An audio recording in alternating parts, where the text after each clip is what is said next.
All of you. Welcome to the second session. I'm pleased to announce we have Mr. Rajiv Ranjan, currently working as Assistant Vice President in CMI.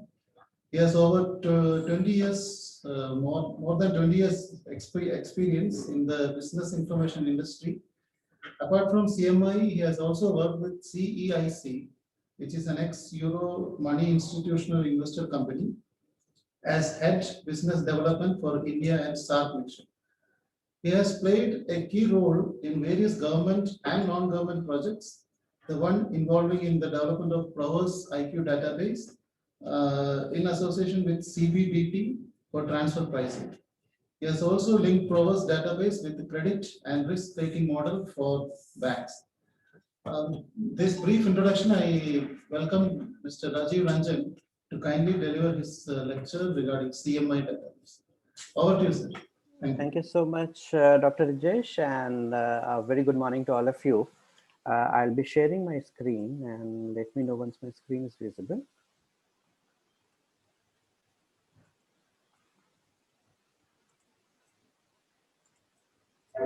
Yes, yeah, your screen is visible.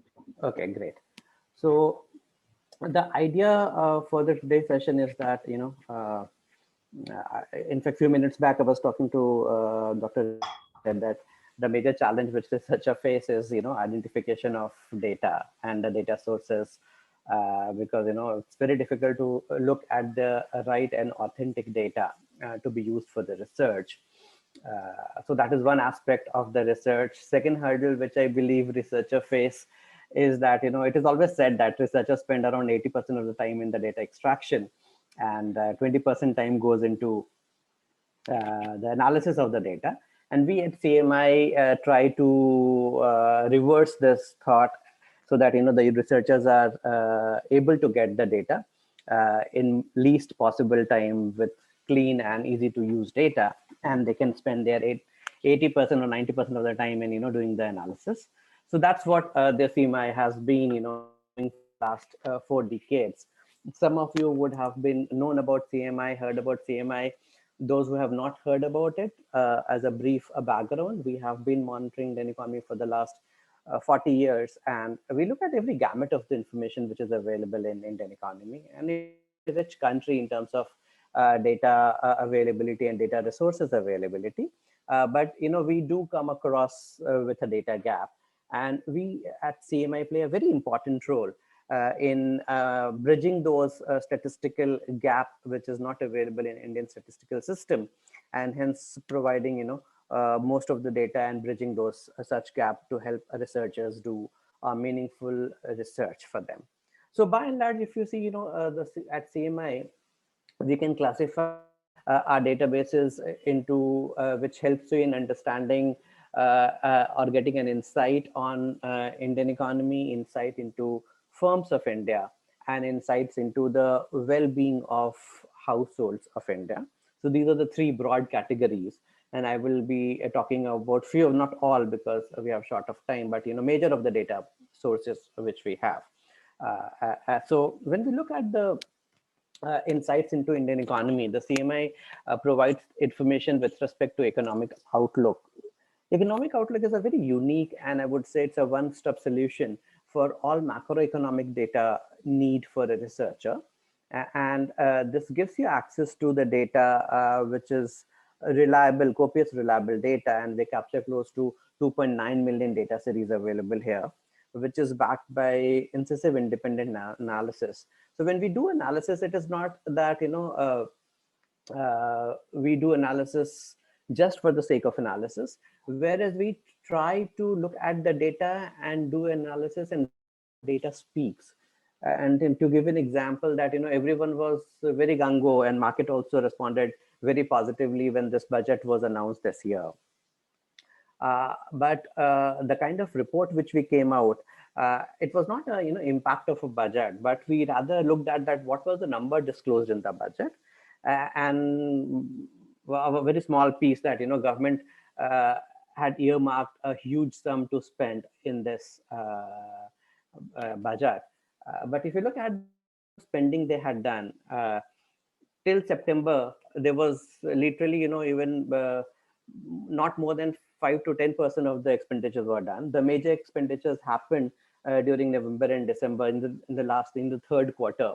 So the budgetary allocation and the target which the government has set for the spending in the entire FY looks very difficult to reach just in 3 months, for them. So we try to look at that angle, which gives it's a kind of torch bearer, and it kind of gives researchers a view to look at that data, dig into that data very closely. Though researchers do not look at the forecast, but we do provide, at times it becomes some reference point to start with. And that's what the economic outlook provides. When we look at the data, and this is the most important aspect of the data with respect to economic outlook, when we say that 2.9 million time series data is covered, these are the four pillars through which you get the data. So there's a macroeconomic pillar which gives you the data with respect to the national account, inflation, money and banking, finance and external sector. Now, when we look at the data coming at macroeconomic level, it is all possible data which we is possible to get through these sections we provide. So for example, to give an example, that when we talk about the inflation data, we not only just provide you the WPI and CPI data, we also provide you access to the daily prices of essential commodities. And this is very useful for those researchers who would be looking at, who would be doing a nowcasting inflation, at looking at the essential commodities. So, we try to bring in those kind of element here. Similarly, when we look at the sectoral data, it is all, government and official sources data. But the gap where the data is not available in official sources or official domain is the data with respect to investments and the corporate sector. So ironically, in India, we do not, there is no body in India who monitors investments happening in the economy. We have got lots of approving agencies who approve investment, but they're not tracked once approval is done. So we play a very important role to look at that, how has been the investment from announcement till completion, because it involves lots of aspect with respect to the progress of the economy. So investment in a region, investment in a sector, investment by ownership brings in employment, brings in prosperity. Of course, with adding a capacity in a sector, it also helps in development of that particular region. So it's a very important angle of the economy, and we bring in the aggregate trend of investment here at the aggregate level, at the national level, by sector, by ownership, by region, is all available under the investment section. The second is the corporate sector, wherein we provide that, when some researchers tries to look at that, investment or the, how has been the financial performance of a sector, or how have been the financial performance of indices. Before that, it is very important to understand that how has been the corporate ink as a whole in India is performing. So this provides you the corporate sector data, provide you the aggregate performance trend of the corporate ink as a whole. And especially for the researchers, we have even provided the inflation adjusted sales number, so that it gives you more meaningful data to analyze, and maybe some correlation can be established with the sales of the corporate sector versus macroeconomic indicators. So that's what we bring in through the business segment here.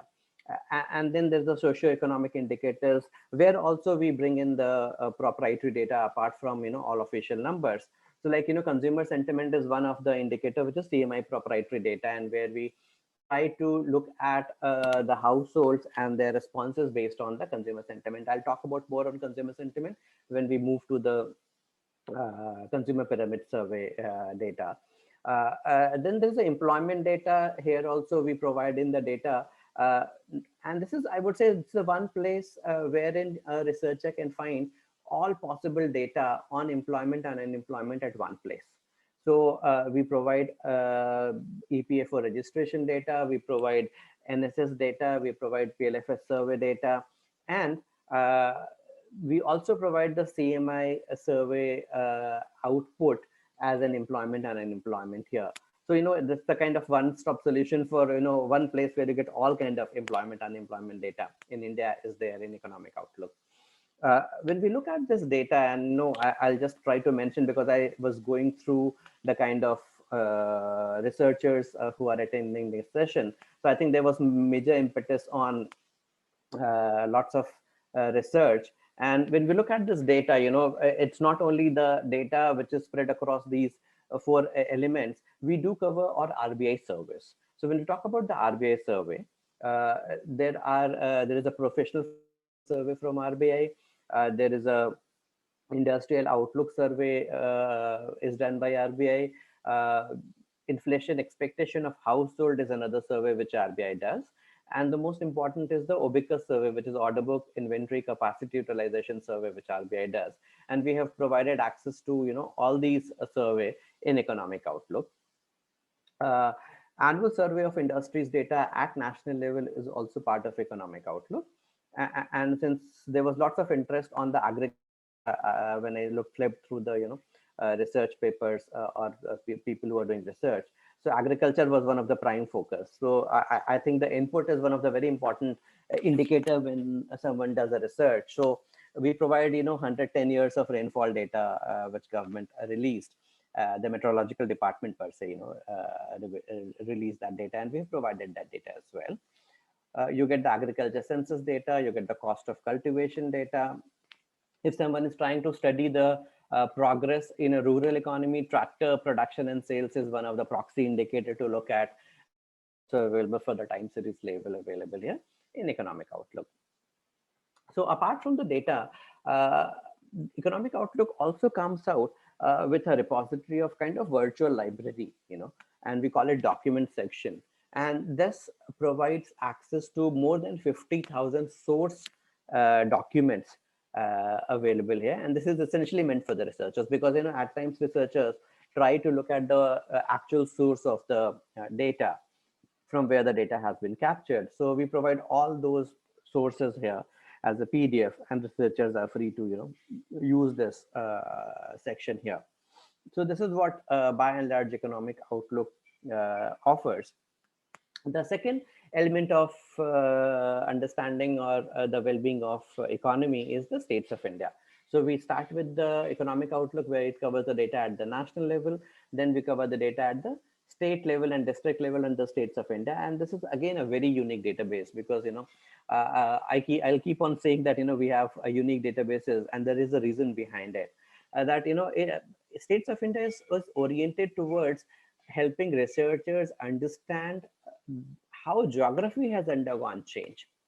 So we have a data which is around the geography of states of India. We have a data which is around the history of the geography. Now, it's very interesting when you look at the geography of India, and since independence till date, we all know that lot many new states were created, lot many new districts were created, and hence the geography underwent change.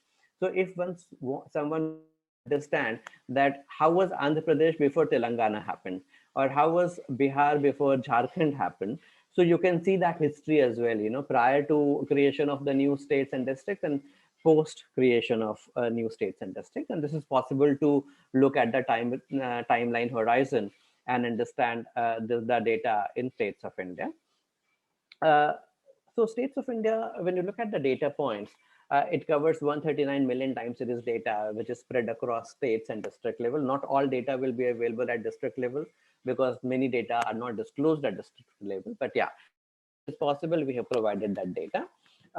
So some of the very interesting aspect of the data, which would be relevant for some of your research paper here, would be with respect to, again, inflation, wherein you can look at the state-wise, what are the prices of essential commodities, how has been and this data is available at state and district level both, is on the banking. So you can look at the deposits and credit by population group, by bank group, for states and the districts of India. The public finance data will not only give you the data with respect to the budget, but we also provide the data with respect to the progress of receipts and expenditure at the state level. And of course, the GST is one of the very important indicator to look at. We do provide that. Similarly, if when you see this kind of coverage, this is available across 36 states. When I say 716 districts, it is basically, all older districts, which has now. So includes all districts together. The data on the progress of Manrega, the data with respect to the credit and deposits. There's a microfinance data wherein you get the data at the self-help group finance data is also available in states of India. And of course, GST data I spoke also, that you get the GST by states. So that gives you a progress of, so, combination of economic outlook and states of India gives you all macro and micro information on Indian economy at one place. So, I saw someone is trying to understand the impact of taxes, and someone was trying to understand how GST has impacted. So, economic outlook covers the data with respect to the tax collection across various domains. So income tax collection, corporate tax collection, and so on and so forth in economic outlook. Whereas the GST at the state level will help you understand the data at, how the GST collection is being moving across different indicators. So, this provides one where you get all this data. Similarly, when you look at the agriculture, you get the, not only you get the, crop wise area production yield, you also get the agriculture input and agriculture census data. And with all this data, the interstate comparison is possible, and you can also do the inter-district comparison. The data is also presented as a data dump, and also it helps you in getting the data understanding through maps, through news articles, through interactive chat. And especially there is a section in States of India, is the States of India DX, SOI DX we call it. And this is essentially meant for the researchers, where researcher can download the data dump with just 5 clicks. And I'll show you some of the data output when we actually will move to the database, that how these data dumps can be downloaded. The next in the line is the industry outlook. And if you view this data basis which I'm discussing, it is essentially, it's a kind of pyramid. So at the bottom of the pyramid, we have Indian economy, then we have the state and the district economy, and then we have the industry in the economy. So when we look at the industry outlook is another database which gives you access to and help you understanding and doing a research on over 200 industry sectors. And it includes lots of data. Basically, industry outlook is one service which try to use all CMI databases and provide the data here. And we look at the kind of data it captures, and especially making it more meaningful for the researcher. As I know, these are the broad industry coverage. So when we look at the textile, you see there are, against each industry, there are the number of sectors which are covered. So when I look at the food and agro based, it will give you sectors like, sugar, tea, coffee, baked product, processed product, soft drinks, and so on and so forth. Textile will give you cotton, cloth, man-made fiber, ready-made garments, and so on and so forth. So these all together brings in, 200 plus industry sectors. And for each of these industry, you get the benchmark numbers. So this gives you, and this provides you, that how has been the financial performance of these industries. And this data is available at aggregate level from 1990s till date. So a huge time series data is available to look at the benchmarking and comparison of one state, one district with, one industry with another industry. Apart from the financial of the sector, it also provides you access to the demand and supply indicator. And this is very interesting because, the demand and supply, there's not one source which provide the demand and supply of a particular industry. Now, each industry has got some kind of association. There's a government department also which comes out with the data on production and consumption data. So we try to look at all possible sources here. So when we look at the demand supply indicator, we provide the production and the other data with respect to coming from the government CSO. But we also provide the data with respect to coming from the associations. So when you look at automobile as a sector, you get the SIAM is the association which gives you all the data with respect to automobile. And we provide the automobile data at a very granular level, not only at the monthly, quarterly, and annual production numbers, but also gives you the production with respect to the cars, the variety of cars, brand-wise cars, company-wise, and state-wise their sales, and so on and so forth. Similarly, when you look at the steel as a sector, so Joint Plant Committee is a source which gives you huge repository of the data on steel. We also provide the data from other sources which are relevant for the steel. So we provide all the production, consumption data with respect to the demand supply. In addition to that, there are many sectors where prices are very relevant, and we do provide the prices. So when we look at the steel prices, we go to the specification of steel of HR coil and CR coil and provide the prices for them. And we also add the data with export and import. So the data not only is at the principal commodities, because few of the sectors will have, especially when I look at the textile as a sector, there would be HS codes which would be required to look at man-made fibers kind of product. So you can get the export and import data at the HS level here. So demand supply basically gives you access to the entire gamut of information for a particular industry. We do provide forecast here. So we provide 8 quarters ahead forecast for demand supply, financial performance of the sector. And of course, the new investment and capacity is being created in the industry is also forecasted. And then we also provide the data and analysis, which is again a data-backed analysis on these sectors. So this is all which you get, at Industry Outlook. And the most important element is that you also get the annual survey of industries data at the industry level. You get the market share. So this is again a unique thing wherein CMI defines the market size and share. And we also provide the Herfindahl index of concentration to demonstrate that whether the market is monopolistic or not. And hence you get the market share for each of the products which you get here in Industry Outlook. Of course, trade data I have discussed that we do cover, and the prices are the important element. So this provides you, try to provide you the end-to-end data with respect to the industries which we cover, which is 200 years. Before I move to into insights into firms of India, I'll just speak 1 minute about one more database, which is commodities database.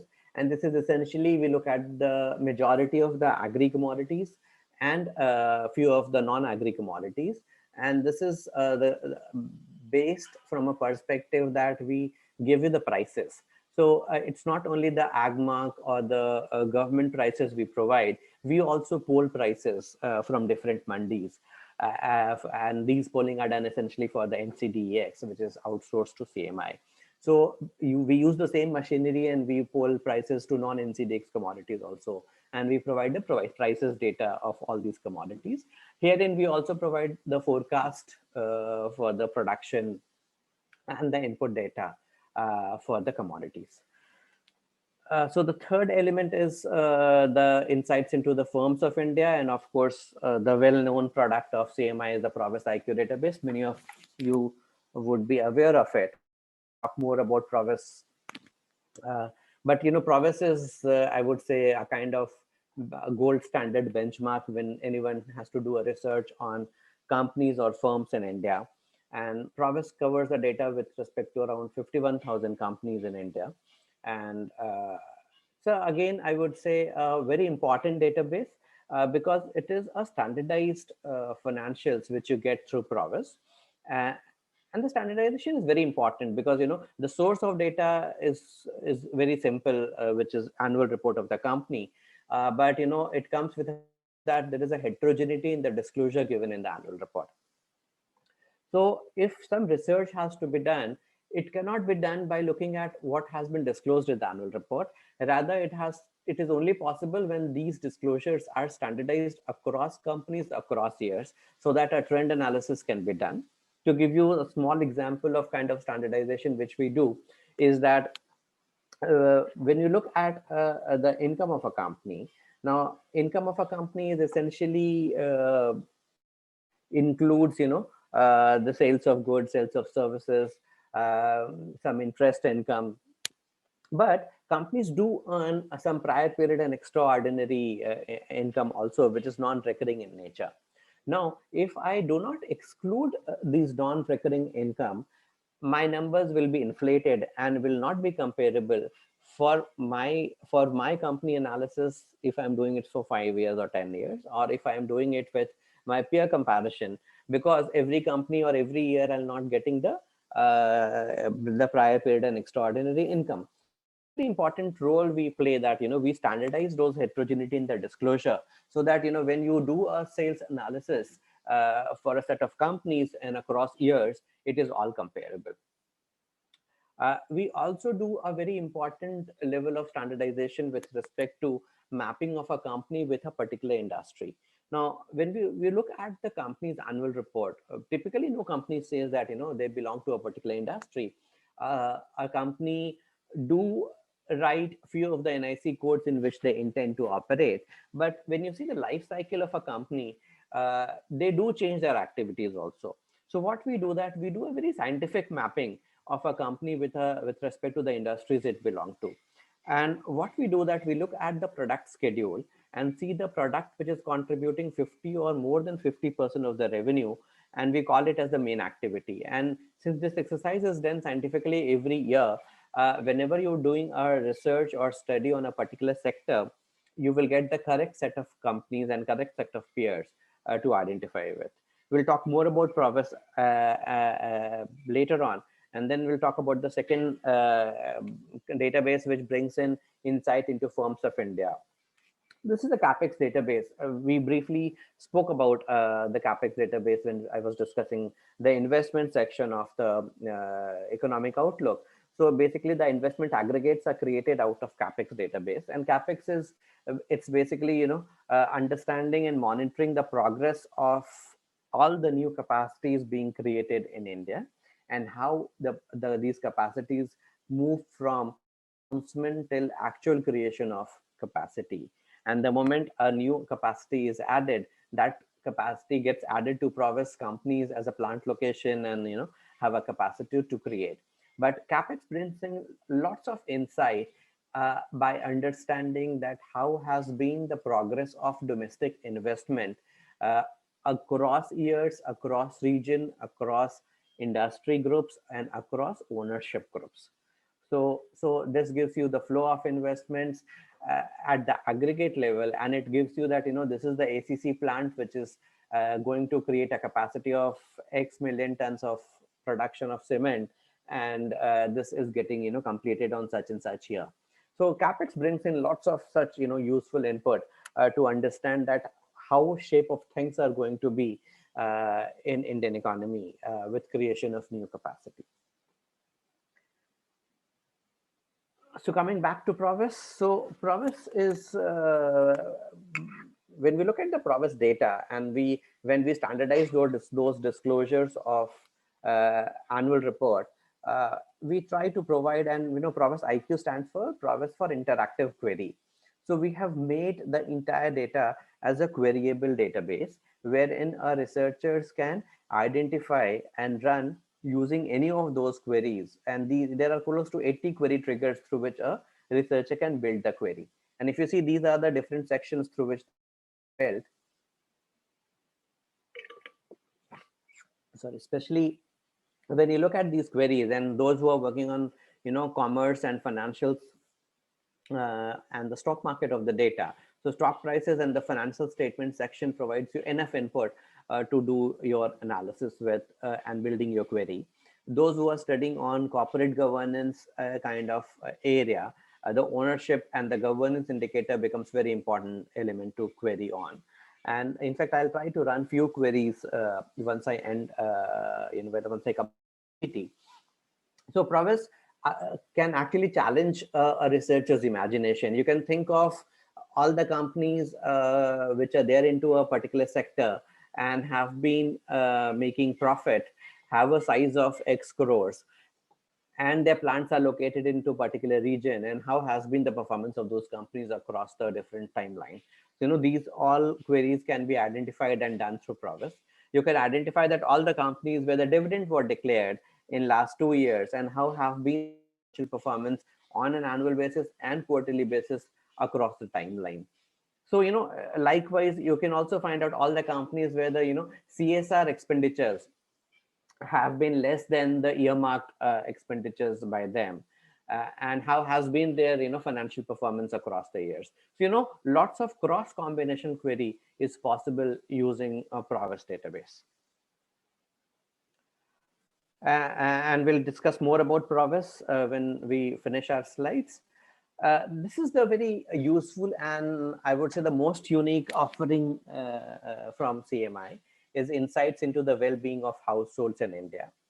And I think this will also create interest because lots of researchers are doing study with respect to the labor economics, with respect to the population, and so on and so forth, is part of, can get some meaningful and useful data from CMI household survey.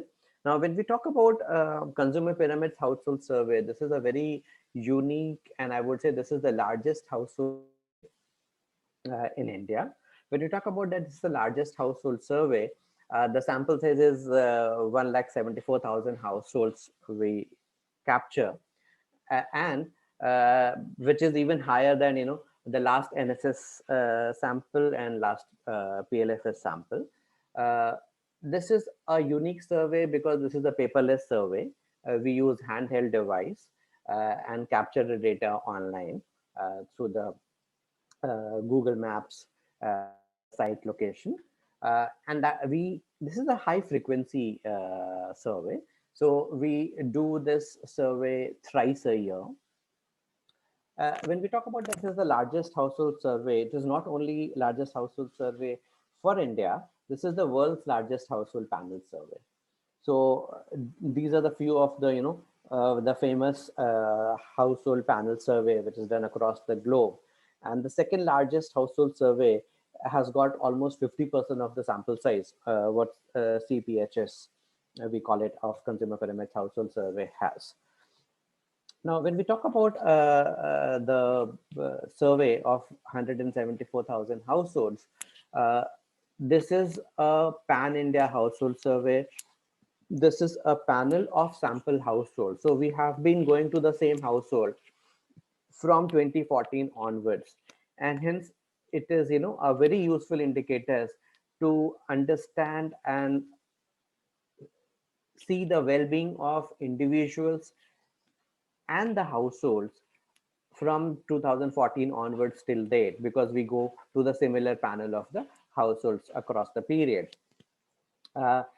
This is when we say that this is the pan India household survey, so we cover 28 states and union territories. We also look at 3,900 plus villages in India, 320 precisely it's 322 towns in India. So these are the the horizon through which we try to cover the pan India. There are places where we don't go, so we do not go far northeast. Then we do not go to Union Territory of Ladakh because of the climatic reason, and we cannot do due to that climatic reason our survey thrice a year. There are few of the districts which is inaccessible due to extremists, like there is a few of the districts in Jharkhand and few of the districts in Madhya Pradesh, like Dantewala district is one, where we do not go. But apart from these and few of the islands, we are there everywhere across India. And of these 28 states and union territories, 3,900 villages and 322 towns, we have a panel of 174,000 households, which roughly estimates to around 1.9 million individuals being captured in the survey. We have we have all completed the 21st round of waves, and 22nd round is on. Since we conduct 3 waves in a year, and it has been 7 years, of which 21 waves have been created, and we capture 600 plus indicators across these waves and across the households for the researchers to do analysis with. So the challenge is that this is a very high frequency data, because we do it thrice a year. And that is only possible that, because we are doing it through a handheld device. The moment the survey ends, so for example, the 22nd wave will end on 30th of April. We take 4 months to complete one wave. And on 1st of May, the data is released. So it's a very high frequency and fast frequency data, which helps you measure the well-being of the household.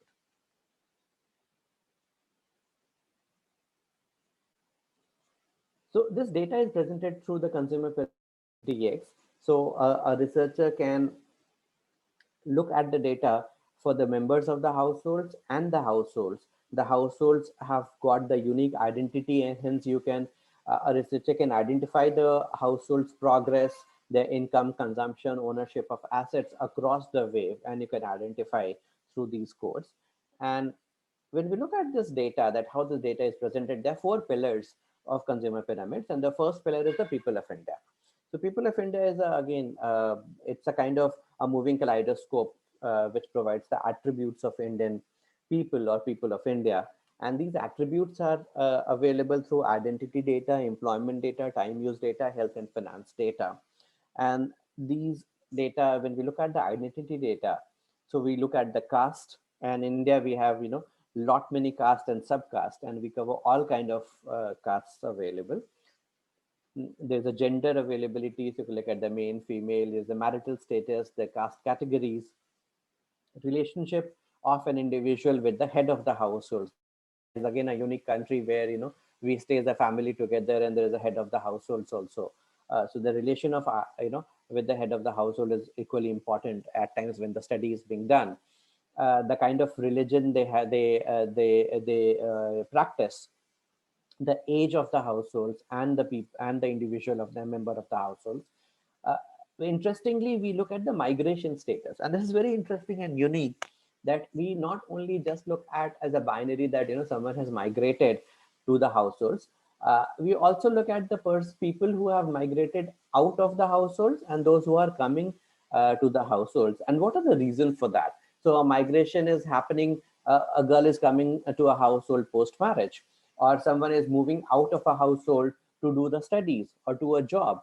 All these data is captured through the migration statistics. We also identify that, what is the state of origin for them, which helps you in, studying the correlation with the migration. And of course, education is important element to look at the identity. So we look at the literacy, educational qualification, and the discipline of the study they do. It's all covered under the identity data. Next comes the employment data, wherein we look at the employment status. So if a member is already employed, we try to look at the employment status. So whether what is their where they are employed, the industries of their employment, the occupation. Interestingly, the employment arrangement. So whether, what kind of arrangement, it's a full-time or a part-time arrangement, the place of work, so whether they go to a warehouse to work or whether they go to a college for teaching, is the place of work we try to capture. And if someone says that they're not employed, then we also try to understand that when it would be the good time for them to start working. The most important element comes in is the time use data, and lots of research have been written, and I don't think anyone in India captures this data here in India in any of the survey which is done in India. So time spent on work is very unique, and we try to identify that what kind of time spent they do with respect to as an unpaid trainee, as unpaid volunteer, the work for employers, and the work from home. Apart from the time use on work, we also look at the time use on travel, the time for the hanging out, time spent for outdoor sports. And we ask this question for all the members of households 14 years and above. Indoor entertainment, the time spent on indoor entertainment, time spent on learning, and time spent on religious activities. So these all become part of the time use data. The health and finance data is again a very important and interesting data to look at. And we ask, this is essentially the self-declared, health with respect to the medication and hospitalization status. And we try to ask three questions: whether you're healthy, are you whether you were hospitalized, and we ask them, whether you were hospitalized 120 days before. So, when you look at these status, and since this is a panel survey, you can see how has been the health situation for the individuals in the households of India. And you can see that timeline from 14 onwards, across 21 waves. So this is what the health status data provides. We also provide the data with respect to the financial inclusion. So financial inclusion is with respect to the kind of bank accounts, the EPF account, uh, whether the credit card is owned, the demat account has, they have got the demat account. The Kisan credit card is again a very unique to Indian context. You get the Kisan credit card, whether life insurance is there or not, or health insurance is there or not, is all part of the people of India. So this is the data which is spread across 14.7 million observation on identity, employment, time use, health and finance data is part of the people of India. The second becomes the pillar is the aspirational India. So aspirational India is again a very unique and interesting, that we do not only cover the ownership of assets, their investments and borrowings, the kind of amenities they have and the sentiments. We also try to understand that, if they own an asset, whether they own some new asset 120 days prior to the survey, and whether they intend to own asset 120 days down the line. So that's the reason we call it aspirational, that, if there is an aspiration to buy, there's an intention to buy, is all captured. So we do provide the data with respect to the assets, and the data with respect to asset is essentially the ownership of physical assets. So we ask all kind of physical assets, like, if someone has got car, a cooler, tractor, air conditioner, television, fridge. Lots of household have generators, so we do ask that. And if you own a cattle, which is essentially the rural India has, so we do check that, what kind of assets they have in terms of cattle, whether you have a washing machine, computer, two-wheelers. And I said that we also ask the desire to own such assets and declare the purchased assets 120 days prior to the survey. So this all becomes the part of the assets. Then we look at the kind of investments they have in, and essentially the investments with respect to the savings. And we try to understand that what all kind of savings the household has. So the saving of the household in business, the saving of household in real estate, gold. India is again a unique country where lots of saving is done in chit funds. The listed shares, saving in Kisan Vikas Patra, mutual fund, provident fund, and the fixed deposits are the kind of, saving household do, and we capture that data. Now, whether the saving is done in terms of life insurance is also captured. Post office is another way of saving in India, and we do capture post office and national saving certificates for that. And if there is another way of saving, we do capture that also as well.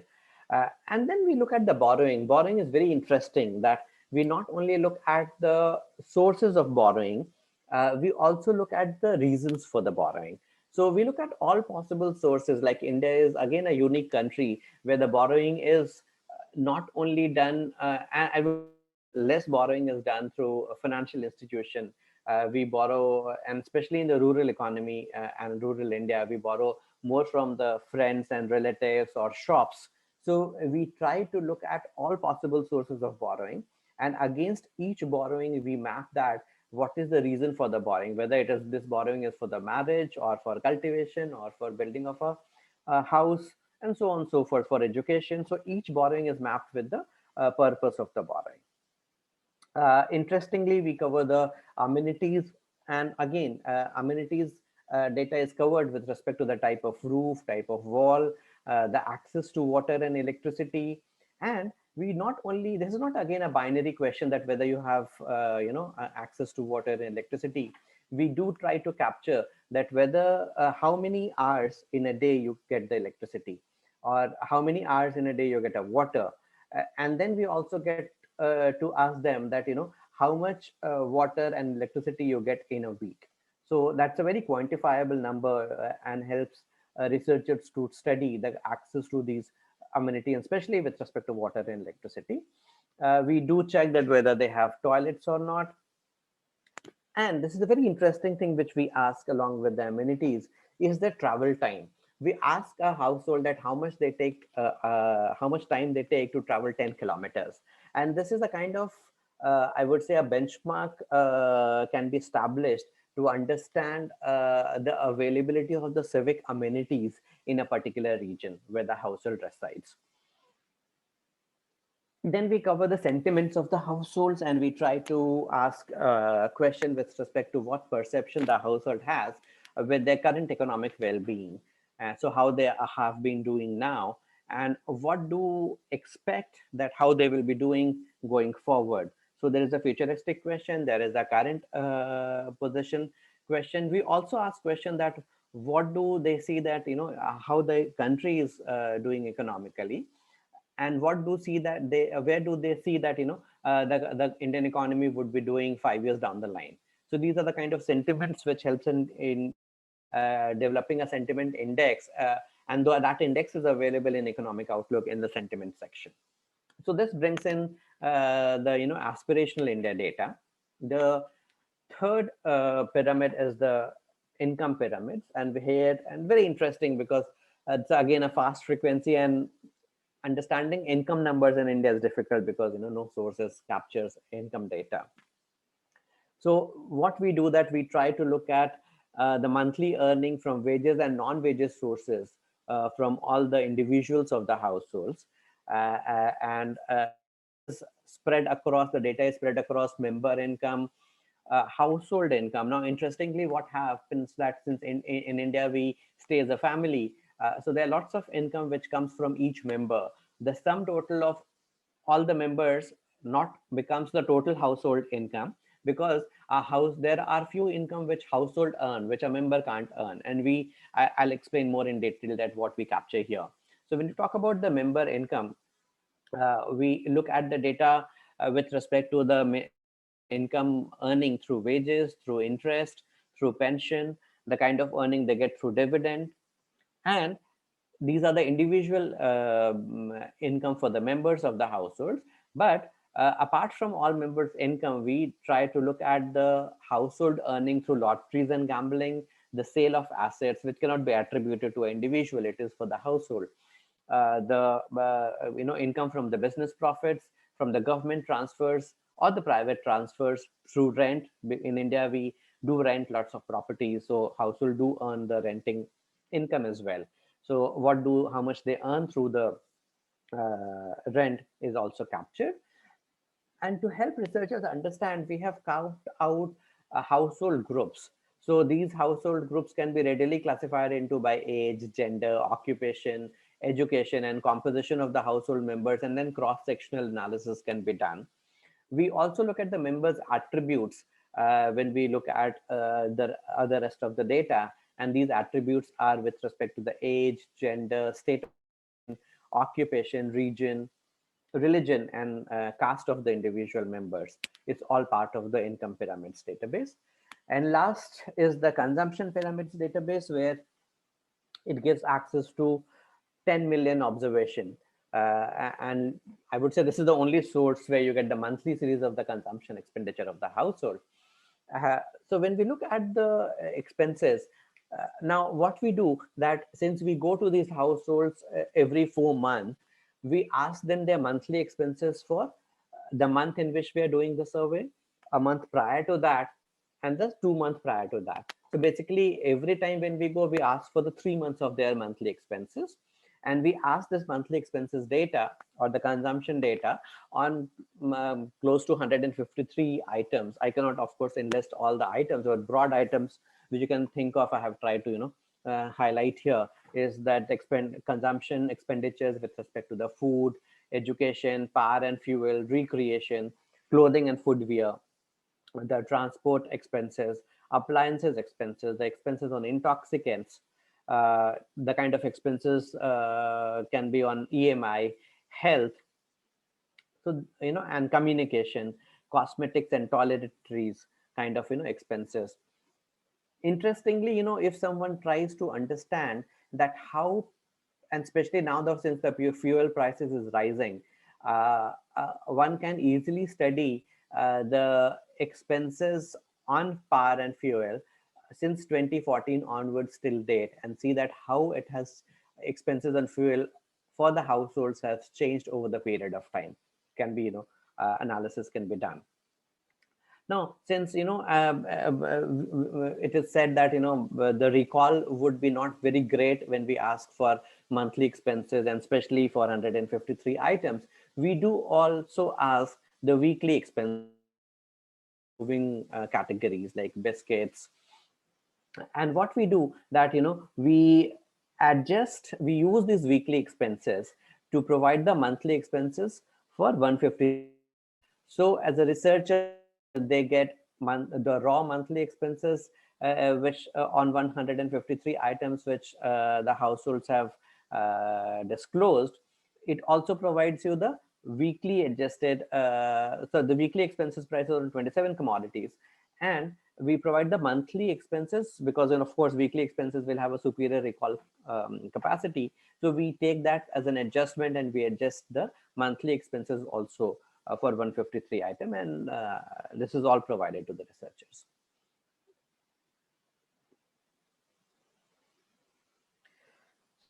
And to help you understand that how has been the survey been designed, what has been the survey survival and response rate, how the weights are assigned, because when you consume the data for the rural India and the urban India, when you're looking at a region, what weights can be assigned. So there is a YouTube videos, and I'll share this in the chat box also, the list of this YouTube link, and I would suggest that you any of the researcher can go through it and look at the available through these YouTube video, and it will address most of the queries. The Consumer Pyramids website also has a very detailed answer and documentation for the entire possibilities which a researcher can think of as a question, and we have addressed there. I'll walk you there as well. So I have reached the end of my presentation. If anyone has any query, if you can feel free to ask, else I'll move to the database part and try to show you some of the data which is more relevant. In the chat box, I'm trying to put in the URL link for everyone here for Consumer Pyramids, weights, survey design, and you can refer to these designs.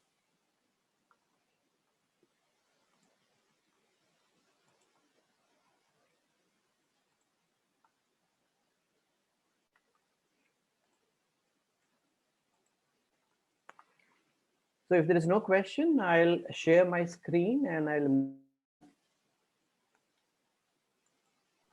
Hello, sir. Yes.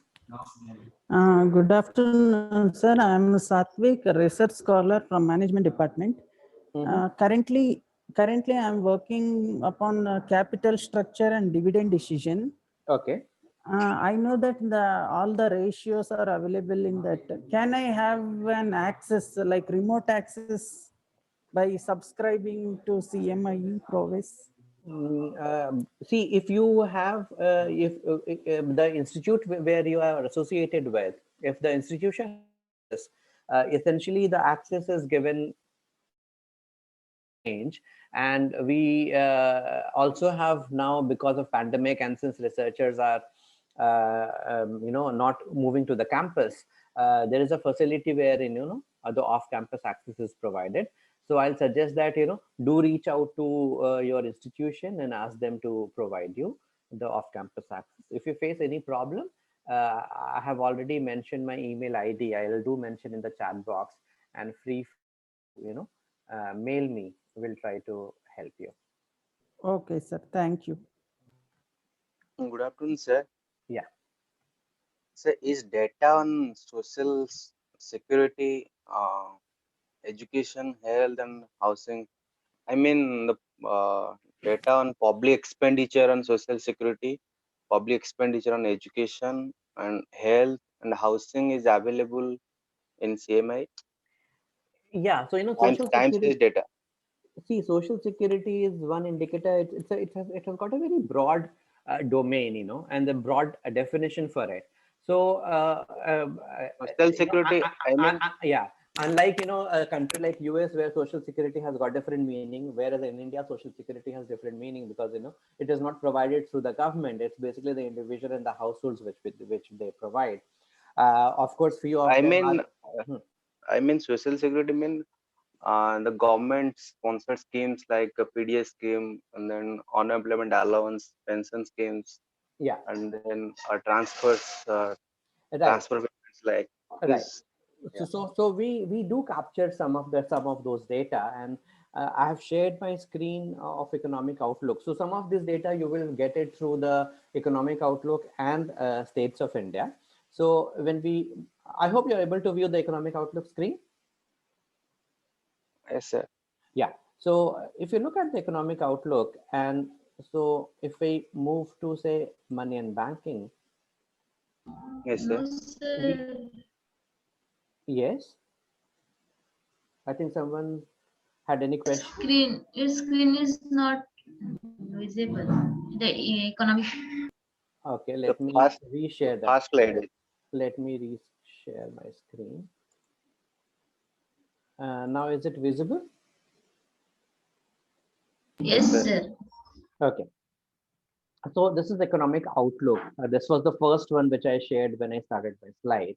And I was talking about that economic outlook captures the data of 2.9 million data series, which is available under the statistics. There is an analysis, forecast, and this is the source document. So when we move to the statistics part, and when we look at the data with respect to money and banking, so you get the data. Let me move to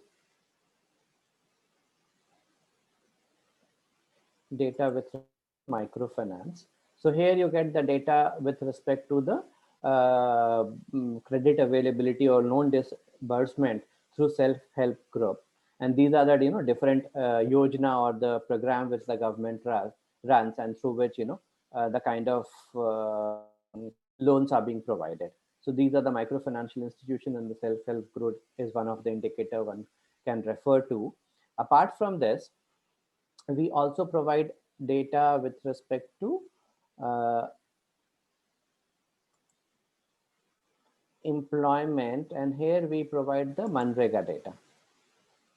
So you get the employment progress, you get the which is on a monthly basis, there are average wage rate paid on a monthly basis, and then there's the annual frequency data also available here. If we move to infrastructure, we do provide data. In fact, let me move to states of India, and there also you get some data.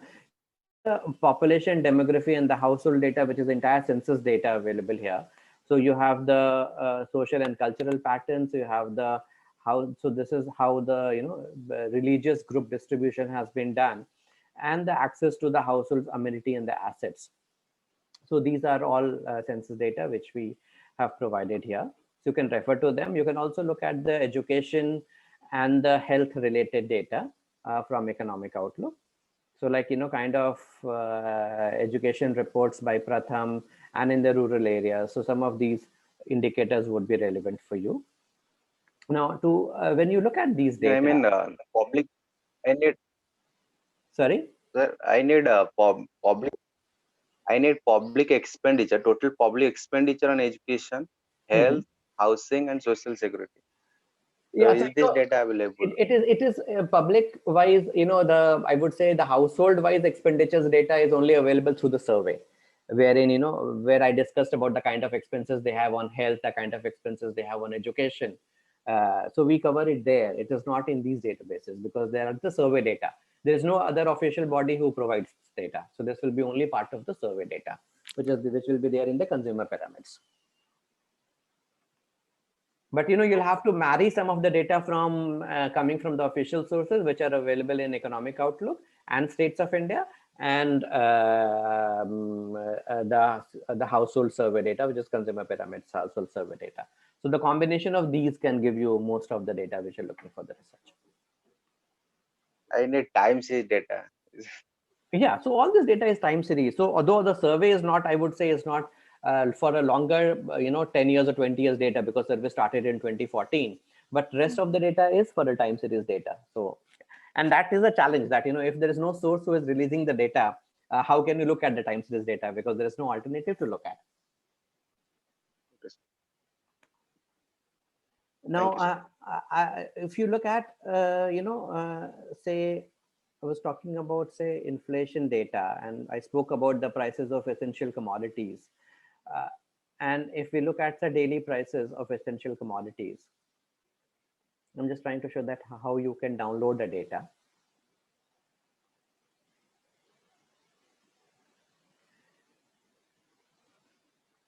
So this is daily data, and this can be downloaded simply as a download as an Excel, or you can take a data dump as a TXT file by using it as a download as a data, and it will give you the zip data to download and use the data.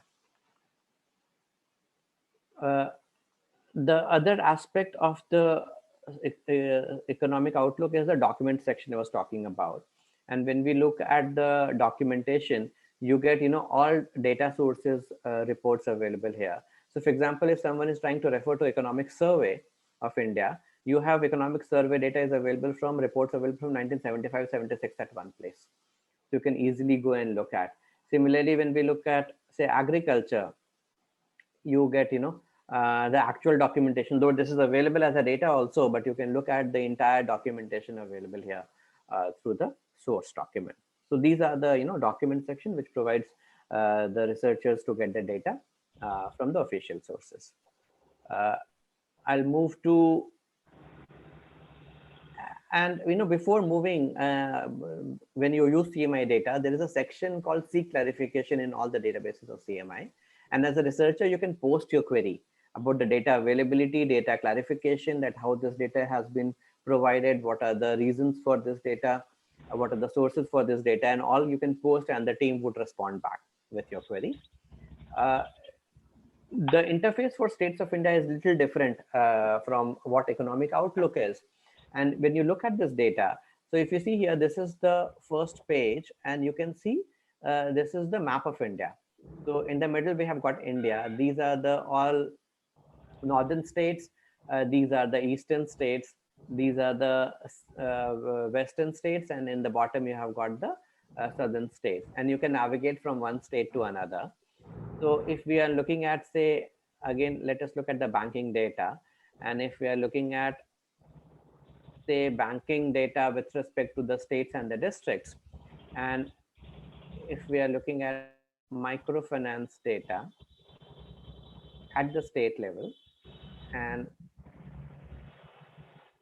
when we look at the exclusive women self-help group data, this gives you data for all the states. Now, if I want to move it from a state, from all India to state of, Andhra Pradesh, when I click on that, I get the time series data on Andhra Pradesh. So I can from Andhra Pradesh to Uttar Pradesh and look at the data for Uttar Pradesh. And here also the data can be easily downloaded. This is absolute value. You also get the year-on-year change. You get the percentage share in the total, and what is the percentage share in the total of the India. And you can download data as an Excel, and as well as the download data as a dump file. There is also a section, if you remember, I spoke about for the researchers, we have got the States of India DX service, which allows you to download the data in 5 steps. So it is easier to download multiple data points. So here you get, in step 1, you get, all the states. So you get all states, all the live states. I was talking about the history of the geography of the states and districts. So when you see Andhra Pradesh was April 70 to May 14, and then Andhra Pradesh is June 14 till date. So I can look at all live state or all states. So for example, if I say all live state, and I say next, and I want to look at the data for the banking, or say Pradhan Mantri Jan Dhan Yojana data. So for example, if I click here,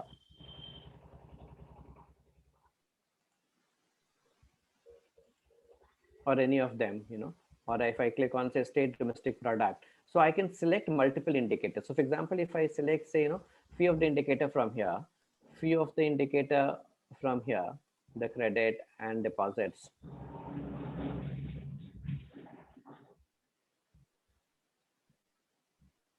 The saving deposits. So I can select data from multiple sections from here. I can go to next step. I can put in a period for which I want this data. So say I want this data for a longer period. So I can use this and say I want this data, say 1st of January 15 to 1st of January 2021. I want absolute number. I want the year on year change. I can select that as well. And simply I can download the data. So this is a very simple step, in 4 steps, you can download the data dump. So this is how you get the data download from the states of India. Then if I move to, in fact, I would like to show you one more thing in the states of India, is that apart from that, you also get the export import from a state. So if you're looking at that, what kind of exports are done from different states of India, and you can look at the commodity wise it's in USD and INR also. So if I'm looking at the state wise agri commodities,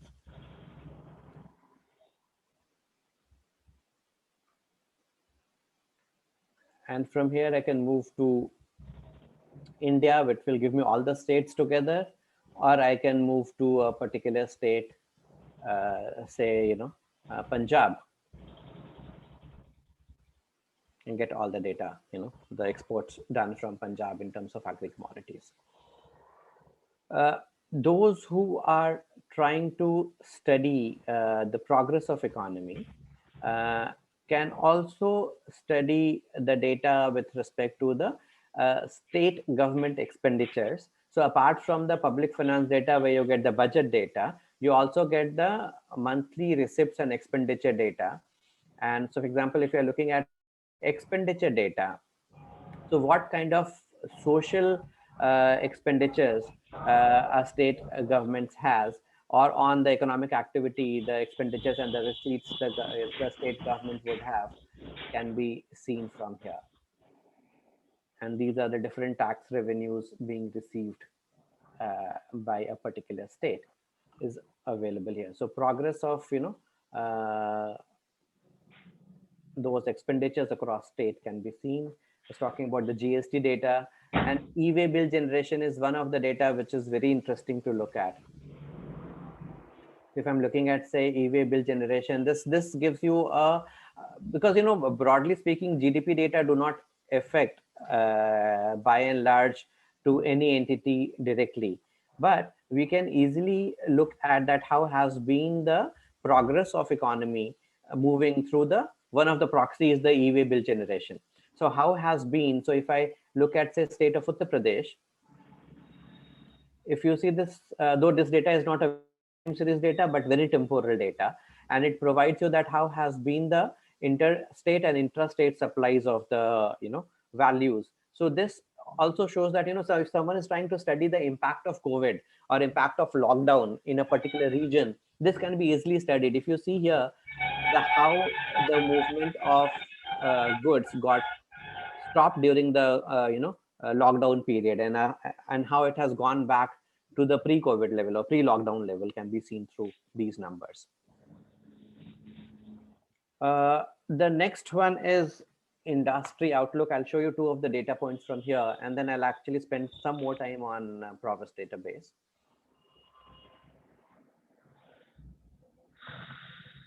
So when we look at, say, manufacturing sector, or say all industries, non-financial, so total non-financial sector, you have all industries, then you have got non-financials and then financials.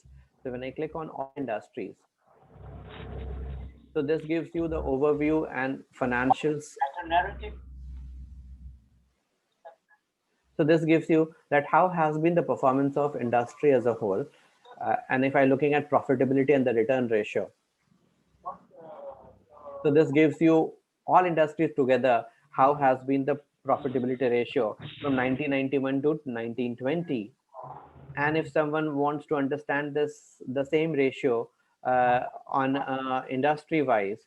So I can click here profitability and the return ratio, and all industries together can be compared here. So, the cross industry comparison is possible. So these are all industries and how have been their profit margin. Similarly, when you click on survey, this gives you the Obicus survey, industrial outlook survey, and it also gives you the annual survey of industries data. So if I'm looking at, say, number of factories,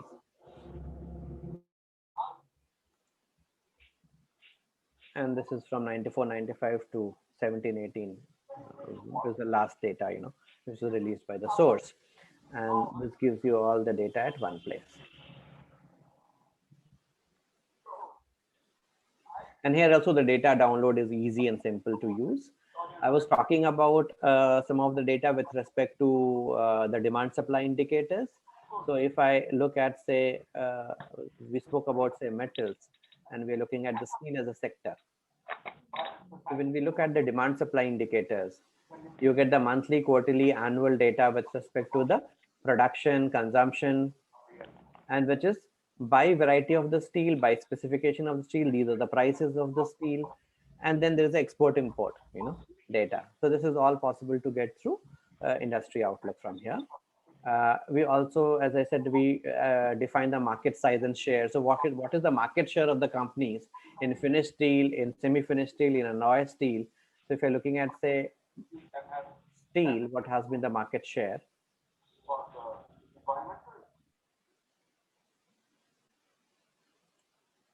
And you can see how the market share of companies have moved over the period of time.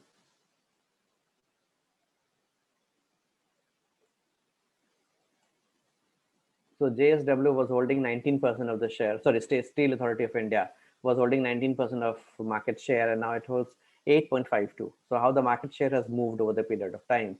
This is the Herfindahl index of concentration. So to say that whether the market is monopolistic or not is the kind of indicator through the industry outlook. Let's move to the Provis database.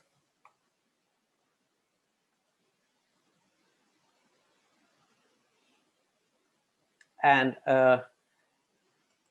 those who have used Provis and those who have not used Provis in past, there is a very important section here, is a database dictionary. And this is very important for the researchers. When you're consuming data from Provis, you need to understand that how this data has been computed in Provis because of standardization. And hence we provide every indicator definition in detail here. So when you're looking at, say, how sales of goods have been defined, it is possible to get through here. And this can be, this can become part of your annexure of your research report. When you're using a 10 indicators to do your study, how those 10 indicators have been defined, if you put in the annexure, possibly there would be few questions asked because that is already clarified.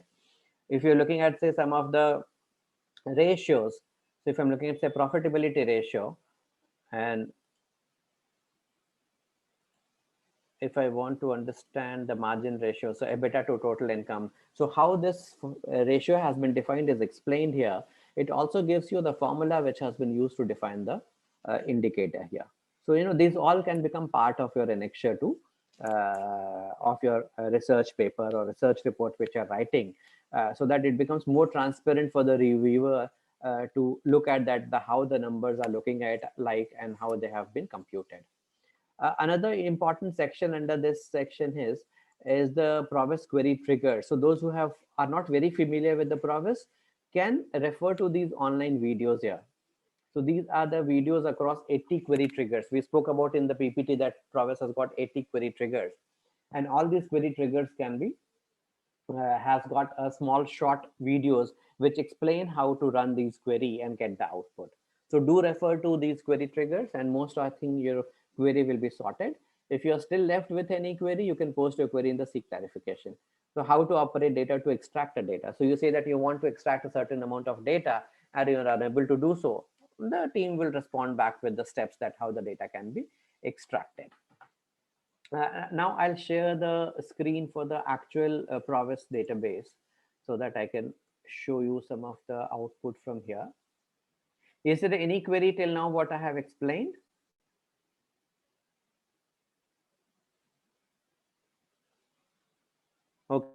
So no query. Now, those who have used Provis, I assume that all of you have worked on Provis in past. But I'll just show you. This is the first interface when you download a Provis interface on a desktop, and these are the left hand side is the query triggers through which you can trigger your query to get the output.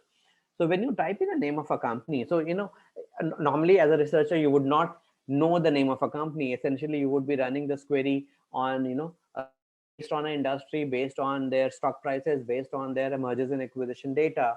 But before those who have not used Provis, I'll suggest that select any company of your choice and see what is possible to get through Provis. So once you type in a name of a company and look at the report viewer, so you can go through each of these reports, which explains that how a particular indicator has been defined in Provis and what all you can extract when you run a query from Provis.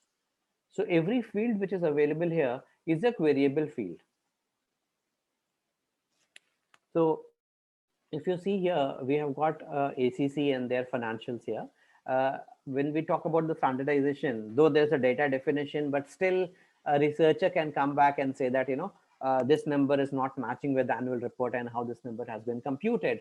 So you can click on the report data description, and this gives you the formula and a trace back to the annual report. So this says that the income of this company is basically addition of industrial sales plus income from non-financial services income. Now what goes into the calculation of industrial sales can be seen if we click on the level 2. So this is basically the formula which has been used to calculate the sales, and the same formula is used for all companies all the years, and this is what we call standardization. I hope this has brought in more clarity among those who have not used Provis in past. And against each number there is a written here, which is a link to the annual report. So it will say that which page of the annual report has got this number. Like page number 229 of the annual report has got this number. So if I click on say fiscal benefit, so 174.69 crores is basically the GST refund which the company has received. And when I click on page 229 of this, it will pop up that page and show me that this number has been picked up from there. So hence this brings in more transparency and confidence among the researcher that the number which you are consuming is not wrong, but it is more meaningful since it is standardized and same indicator is available for all the companies.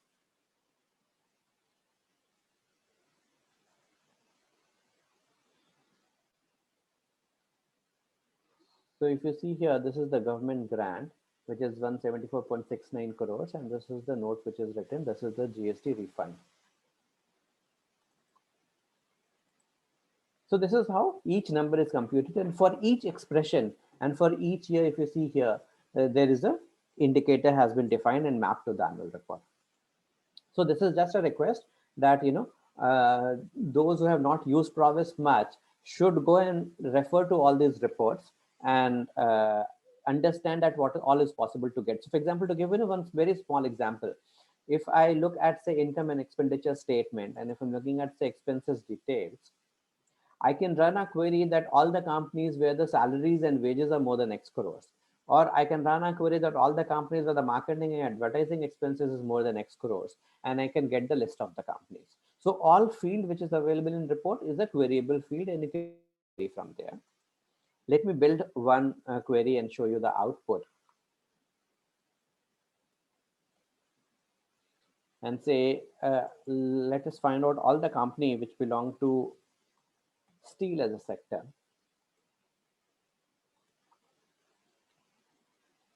And this is just to explain those who have not used Provis in past. When you build your query for the first time, you select domain as all companies because you're running a query on all 51,000 companies.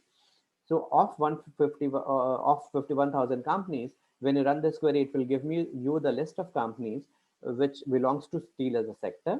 To get that, I clicked on send to new OSC, which is output sheet of companies. So a new output sheet will be created, which will have a list of steel companies in the output.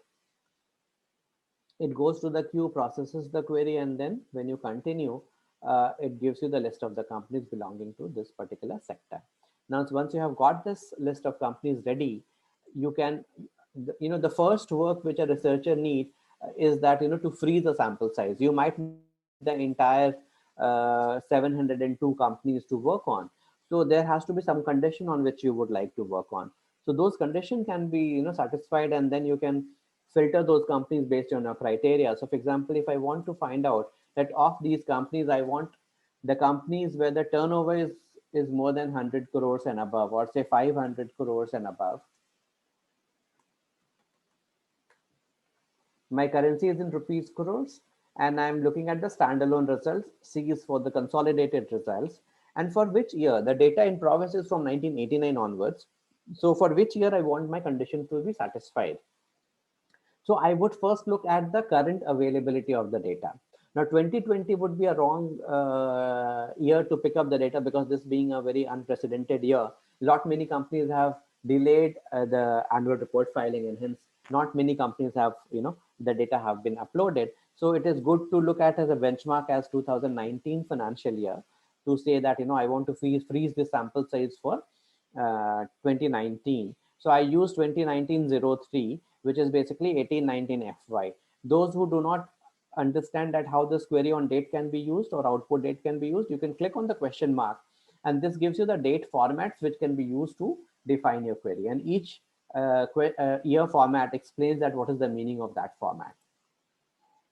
And I change my domain as companies in current OSC, because I want to run this only on those 700 companies which are there in the output sheet. And I say retained match company. So when I do so, what it does, it will knock off those companies which has not satisfied a condition or are below 500 crore as on financial year 2019. Now, when I do so,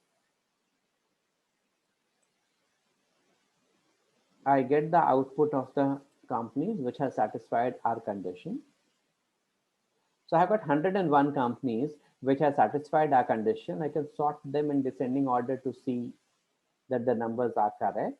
So if I see the lowest company, the value is 505 crores. Now the researcher need to freeze this set. Now this is the set which you would like to refer to do your study with. So what you need to do, you can use save as user set.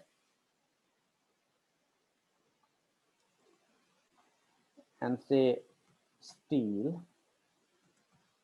and I give it a name. So next time onwards, when I want to study, I do not need to run my query and filter these 101 companies out, because this is already saved here. It gets saved in select companies in predefined sets.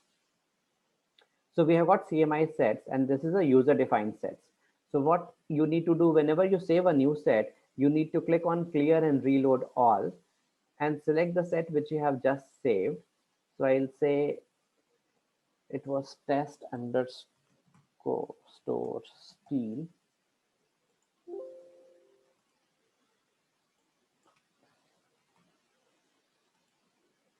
Yes, oh, it was set, not test. So I can simply select this. And when I load this, I'll get those 101 companies for which I have already saved my set. So anytime I can go back and reload that set and keep on working my set. So that's an advantage which you get when you freeze your sample size. Now, once you have freeze your sample size, then you can add data for 10 years, 20 years, the way you would like to. So I'll show you two output from here.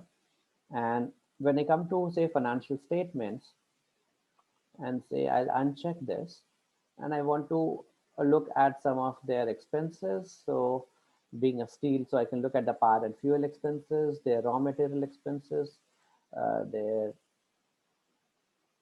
salaries and wages being paid, some of the profit indicators like profit after tax, the derived indicators like return on capital employed, return on net worth, return on total assets.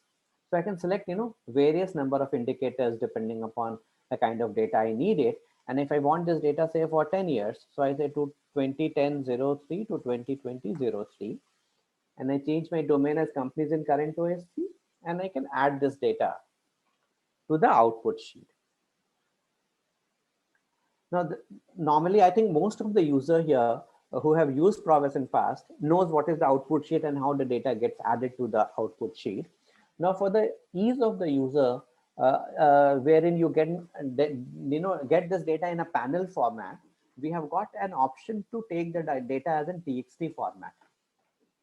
And till it processes the query, let me explain you that how you can get this data in the panel form using TXT format.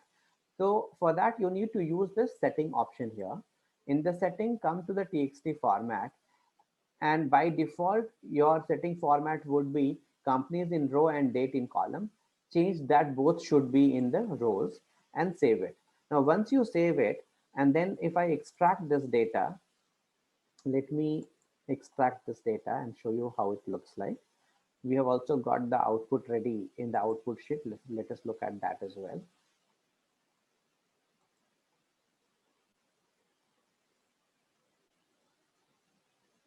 So how have we received the data? We have got all the data for all the years, and companies, these are the year and the indicators are available.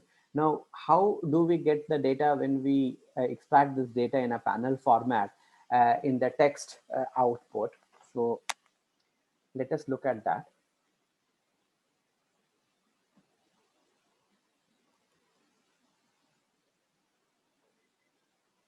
Now this is process. So go to command history in the planner. The last query which you have run, select that and also check into the show text directory. So wherever the folder where this data will be downloaded, it will pop up that folder. So when I click on download now, so let me show you my download screen. The data is downloaded here in this folder. Now, this data is a financial data. So I want to take this data into Excel. So I open a blank Excel file. And let me drag this financial data text format here and say OK. So if you see here, the data orientation has undergone change. What it does, it gives me the data for all the companies, all the year for which we have run the query, and the data indicators here. So this is easier to consume, and hence this data is useful, and researchers found it more useful to consume this data, because you can put this in a better format in any other statistical package to do your analysis. Let me share back to Provis query. So, I have explained some of the brief stuff which I think would be relevant for the research. Though I have crossed my limit of presentation time, I would be open for more query. If there is any query, I would be happy to address if you have any query on Provis.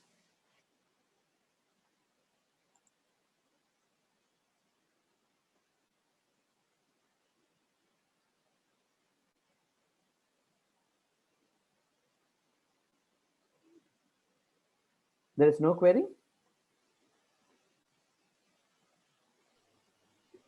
Sir, can we access the sectoral index data, like companies with the sectoral index, NSE sectoral index of Yes. So there are two things which you can get. One NSE is that, sectoral. yeah. So when you come to the select companies in predefined sets, here you get the indices. So you get the BSE and NSE indices.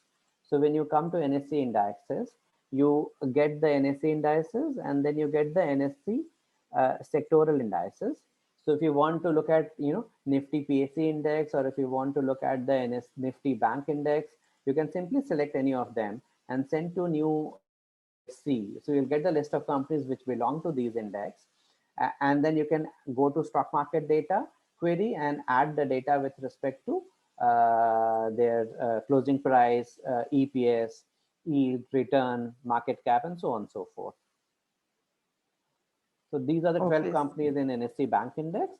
And then once you have loaded this, you can straight away go to the stock prices indicator. and you have got all the indicators, and you've got the choice of exchange also. You can either select the NSE or BSE. And for example, if you're looking at the closing price, we also provide the adjusted opening, high, low, and closing to take care of changes in the stock announcements and notices. So bonus and rights are adjusted here. You also get the market cap, total returns, the face value, and all the multiples here is available here. So you can run this query. And this is available on a daily, Okay. weekly, annual, quarterly, and monthly frequency.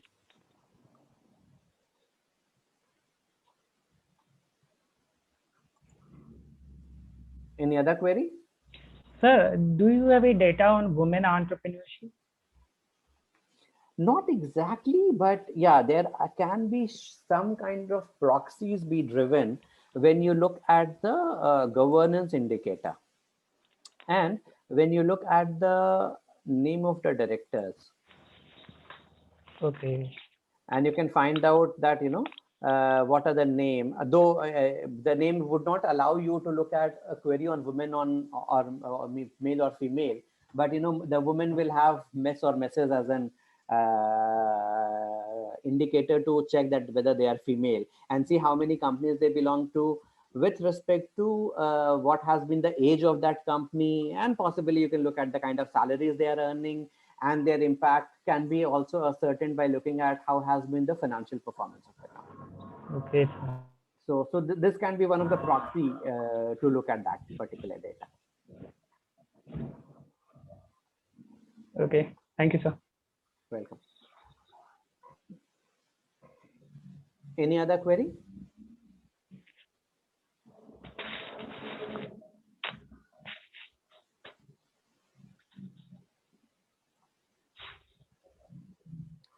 Okay, so yeah, Sir, good afternoon, sir. yes. So I'm doing online shopping related. My thesis is related to online shopping. Mhm. I need for last 10 years online shopping data, which are buy through the customer side data, where I collect these data. That is difficult to get. You won't get to know the online shopping data from anywhere. But there are two, three proxy indicators which you can check. One is that through Economic Outlook, you get an indicator to look at. So, for example, the kind of transaction which is done through online payments, like,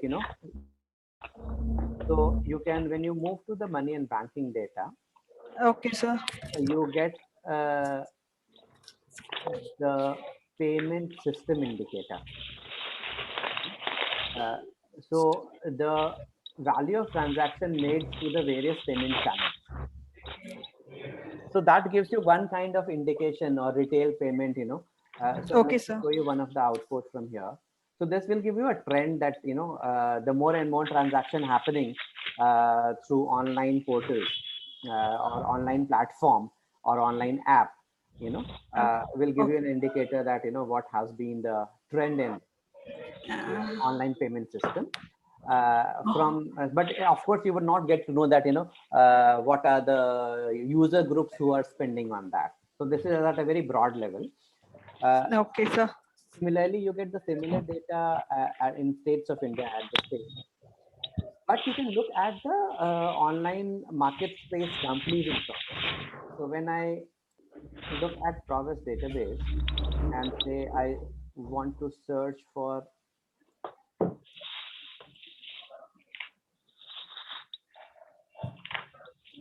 online market spaces, or you can even include that, the taxi aggregators also, because lots of online transactions are even done to Uber and Ola kind of, online apps. So you can use them and see that how has been their financial performance and how has been the progress in last 10 years or so. So there are lots of, I would say, small and bits and pieces. Possibly they can give you some kind of proxy indicators to look at for your study. Thank you, sir. Thank you. Welcome. Hello, sir. Yeah. Sir, I have a question on GST, sir. Sorry. Is data available on GST in unorganized? Yes, we do cover the data on GST, and the GST available both in Economic Outlook and in States of India. So when you come to a public finance data and you look at the central tax collection data, you get data with respect to the GST collection and GST return filing, the custom duties data, the direct taxes data. So all kind of taxes related data is available here, and you can extract the data. So if you're looking at, say, the monthly GST data. So my question on unorganized sectors.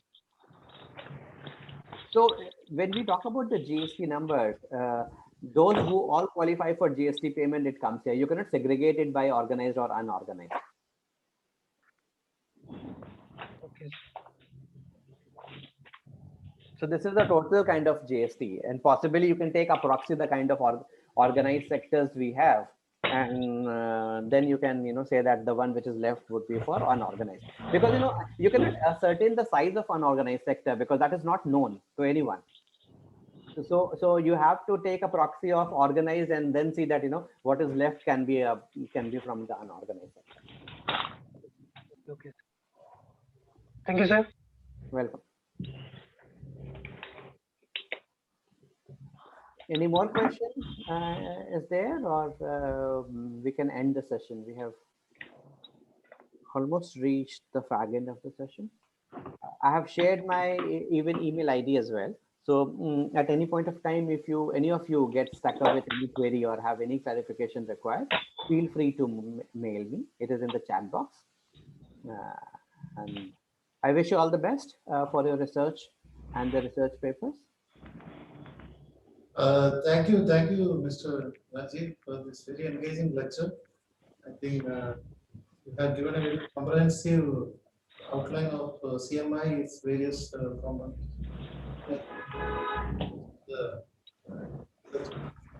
Thank you so much, Dr. Rajesh. So I think we should then end the session now. Okay, okay, sir. Thank you. Thank you. Thank you so much for your time. Thanks, everyone.